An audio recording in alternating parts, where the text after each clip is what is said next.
नारी समाज को जीवन देने वाली शक्ति है।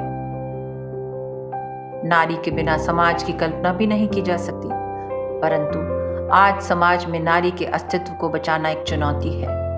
आए दिन समाचार पत्रों में हम महिलाओं के प्रति बढ़ते अपराधों के विषय में पढ़ते हैं।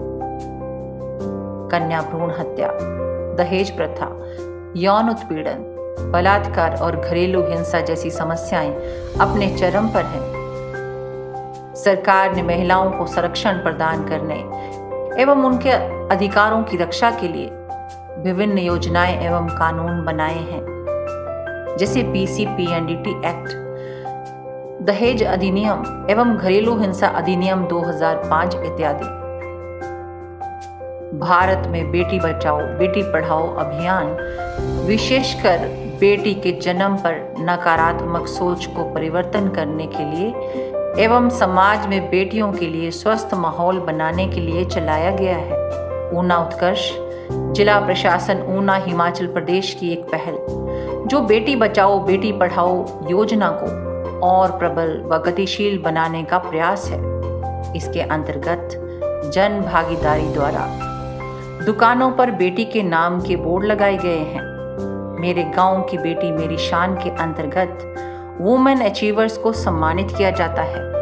बेटी के विवाह के अवसर पर BPL परिवारों को 51,000 रुपए की राशि प्रदान की जाती है।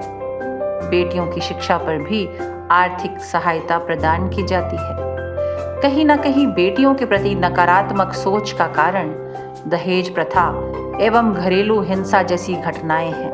इसीलिए आज हम घरेलू हिंसा अधिनियम 2005, जो कि सन 2006 में लागू हुआ था, के बारे में जानेंगे। सबसे पहले हम जानेंगे घरेलू हिंसा क्या है। घरेलू दायरे में हिंसा को घरेलू हिंसा कहेंगे। किसी महिला का शारीरिक, मानसिक, भावनात्मक, मौखिक, मनोवैज्ञानिक या यौन शोषण किसी ऐसे व्यक्ति द्वारा किया जाना जिसके साथ महिला के पारिवारिक संबंध है, घरेलू हिंसा में शामिल है। महिला की जरूरतों को पूरा ना करना एवं खर्चा आदि ना देना आर्थिक हिंसा के अंतर्गत आता है। अब हम जानेंगे पीड़िता कौन। घरेलू हिंसा अधिनियम 2005 के अंतर्गत केवल महिला ही आवेदन कर सकती है और पहला प्रतिवादी अर्थात रिस्पोंडेंट परिवार का पुरुष सदस्य ही हो सकता है। घरेलू हिंसा की घटना होने पर पीड़ित महिला संरक्षण अधिकारी, सेवा प्रदाता अर्थात सर्विस प्रोवाइडर, पुलिस या सीधे मजिस्ट्रेट को सेक्शन 12 के अंतर्गत आवेदन कर सकती है। IPC के तहत क्रिमिनल याचिका भी दायर कर सकती है। इसके तहत प्रतिवादी यानी रिस्पोंडेंट को 3 साल की जेल हो सकती है। इसके अंतर्गत पीड़िता को गंभीर शोषण सिद्ध करना अनिवार्य है। पीड़िता के आवेदन पर संरक्षण अधिकारी को डोमेस्टिक इंसिडेंट रिपोर्ट मजिस्ट्रेट की कोर्ट में फाइल करनी होती है, जिस पर कोर्ट संज्ञान लेकर रिस्पोंडेंट को सम्मन करता है। रिस्पोंडेंट्स के कोर्ट में प्रस्तुत होने पर मजिस्ट्रेट पीड़िता के पक्ष में अंतरिम आदेश भी दे सकता है, जिसमें धारा 21 के अंतर्गत बच्चे की कस्टडी ऑर्डर, धारा 20 के अंतर्गत मेंटेनेंस ऑर्डर अर्थात खर्चा प्रदान किया जाता है, धारा 18 के अंतर्गत साझी गृहस्थी के निवास का अधिकार प्रदान किया जाता है। इस अधिनियम के अंतर्गत सुनवाई तिथि 3 दिन के भीतर निर्धारित होगी एवं निष्पादन 60 दिन के भीतर होगा। पीड़िता आवश्यकता अनुसार काउंसलर या पुलिस सहायता की मांग कर सकती है। पीड़िता की सुविधा के लिए शेल्टर होम सुविधा भी उपलब्ध है।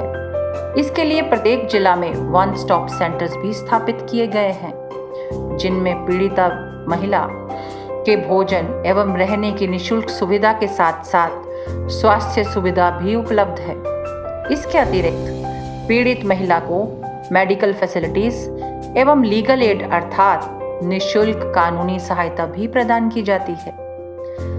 धारा 16 के अंतर्गत पीड़िता की इच्छा अनुसार कार्यवाही बंद कमरे में भी हो सकती है, जिसको कैमरा प्रोसीडिंग भी कहा जाता है। धारा 17 और 18 के तहत महिला को सांझी गृहस्थी के निवास का अधिकार होगा। धारा 19 के अंतर्गत पीड़िता और उसके बच्चे को संरक्षण प्रदान किया जाता है। अगर जरूरी हो तो पीड़िता आरोपी व्यक्ति के खिलाफ धारा 498A के अंतर्गत आपराधिक मामला दर्ज कर सकती है। किसी भी शिकायत के लिए महिलाएं 1091 पर शिकायत दर्ज कर सकती हैं। हमें समझना होगा, बेटियों को मदद की नहीं, मौके की जरूरत है। मौका बनाएगा महान, बनेगी देश की शान।